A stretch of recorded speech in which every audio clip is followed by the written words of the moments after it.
Welcome everyone to another top 10. I'm Old School Gamer 1971. Millie, Lloyd, everyone, hope you're all having a great day. Before we begin, if you enjoy this video, please like, comment and share. Check out my channel and subscribe, as it helps your channel grow and puts a big old smile on this old face. Today's top 10 is My Guilty Zone.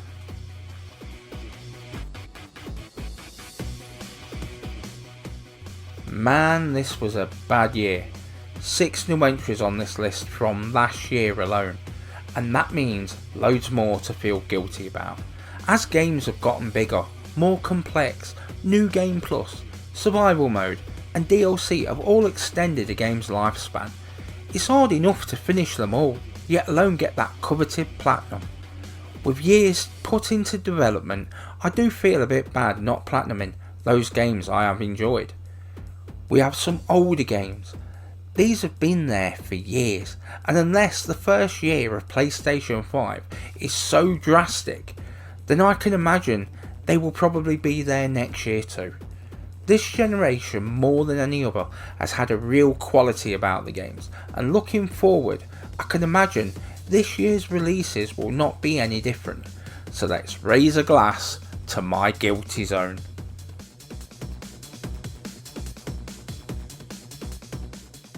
And so we start off with The Witcher 3 Wild Hunt. It came to the PlayStation 4 in 2015 and was developed by CD Projekt Red. This is one I really do feel more than a little bad about. Look at that release year and know that it put it off, as I felt like the game was too long, and then went and put around 700 hours into Fallout 4. No regrets, but do wish I'd found the time to make this one of my nearly 100 platinums. An impressive game with some amazing DLC. I have no real excuses, just hope to find time one day. But wait a minute, Cyberpunk 2077 is round the corner. Damn you, CD Projekt Red.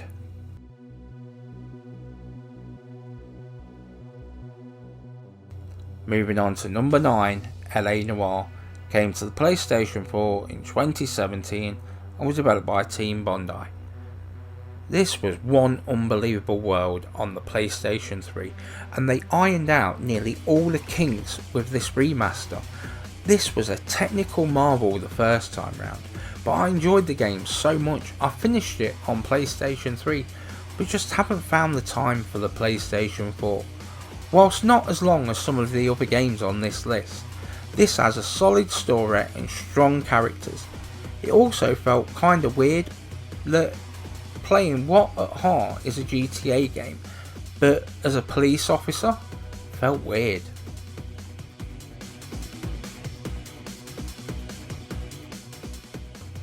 Number 8, God of War. Came to the PlayStation 4 in 2018 and was developed by Santa Monica. And we move on to another fantastic game that deserves to be on my platinum list, and yet I get the feeling it might be on this list forever unless something more deserving comes along. This is one of the games of this generation, and yet here it is on this list. It has a great story, fantastic graphics and hidden bosses, plenty for you to find, and some of those bosses are tough as nails. Plus, Christopher Judge was a fantastic Kratos. I have no excuses.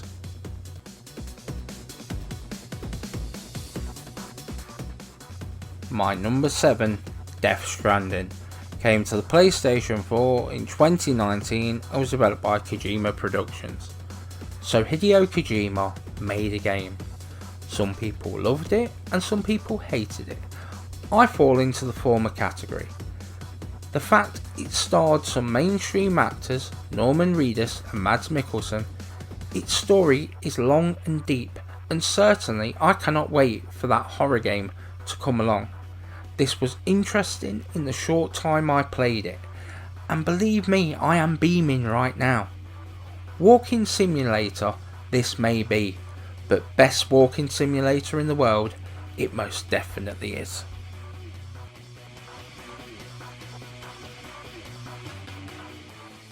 Moving on to number 6, Valkyria Chronicles Remastered. Came to the PlayStation 4 in 2016 and was developed by Mediavision. Another one I played through to the end for the PlayStation 3 version. I like the strategic gameplay of this series. It plays like Hogs of War with a mashup of German and Roman history. It has a great art style, and certainly, whilst improved, its atmosphere is carried over from the original. This game does have several strategies, both in orders and tactics you come up with for yourself. When you think about a game to that degree, you know that it is good.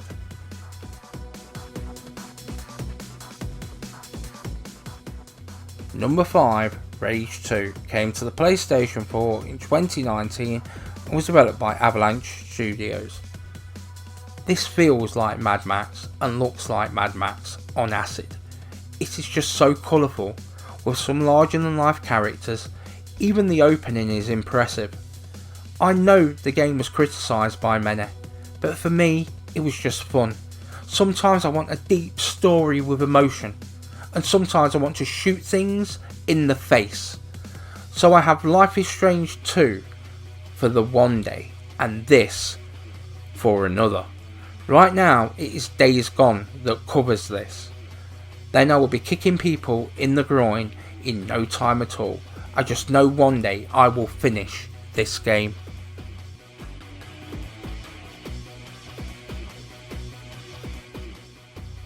My number 4, Ni no Kuni Wrath of the White Witch, came to the PlayStation 4 in 2019 and was developed by Level 5. Right now I am shaking my head, as all I can think is I cannot believe that I will be missing out on this and Persona 5 Royal Platinum this year unless Yakuza flies by. But with an amazing story, fantastic art style and a traditional RPG to boot, all because of a little game called Final Fantasy VII Remake.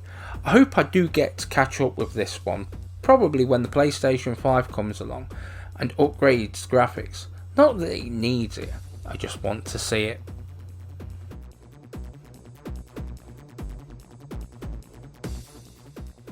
Moving on to number 3, Star Wars Jedi Fallen Order, came to the PlayStation 4 in 2019 and was developed by Respawn Entertainment.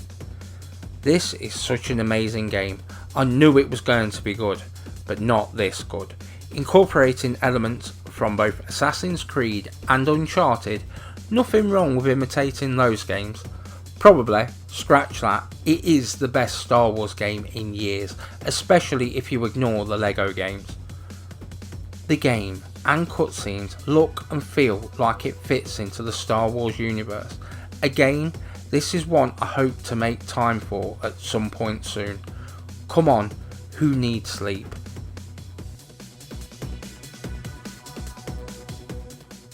My penultimate entry, A Plague's Tale: Innocence, came to the PlayStation 4 in 2019 and was developed by Asobo Studio. One of the titles that really surprised me last year was this game. Between this and number 1, I would say that new IPs be alive and well. There are things later in the game that are quite novel, but man did this game have atmosphere.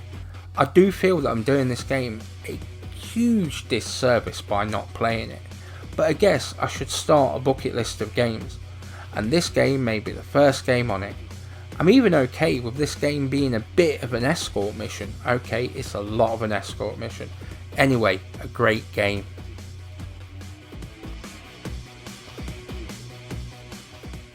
And my number 1, Control, came to the PlayStation 4 in 2019 and was developed by Remedy Entertainment.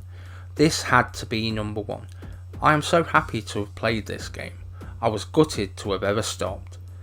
But the reason it tops this list is it was the very first game I thought of whilst compiling this list, with a real interesting art style and a story that really is something out of the X-Files.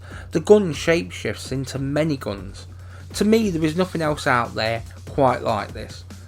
Playing it for a list the other day really brought back the memories of playing it before and reaffirmed how good this game really is.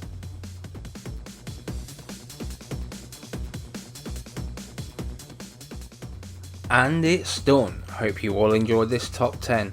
There is plenty more content like this on my channel. Check it out, and if you would, spread the word. Leave any suggestions down below in the comments. Enjoy your day, one and all. Old School Gamer 1971 signing off.